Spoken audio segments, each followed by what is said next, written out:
Gridfinity Shadow Maker turns a photo of your tools into printable shadow boards. Start by opening the Trace Object tab, then select your camera from the drop-down menu. Place your object on the light box with the token. The token is used for scale.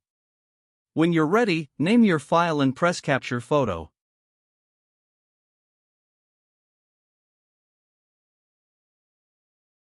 Next, we'll edit the photo.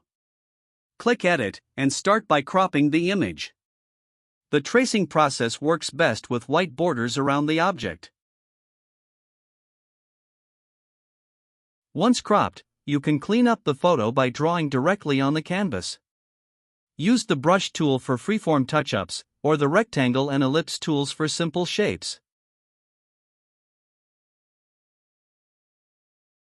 Switch back to the pointer tool to move and fine-tune any edits.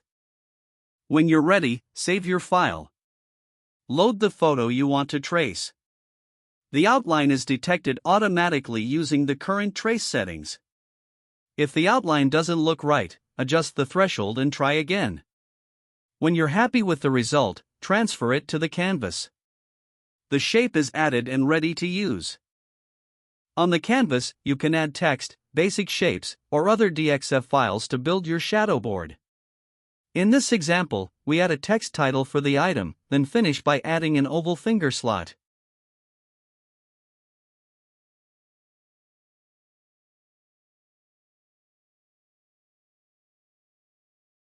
Before generating the 3D model, adjust the cut depth of each shape as needed.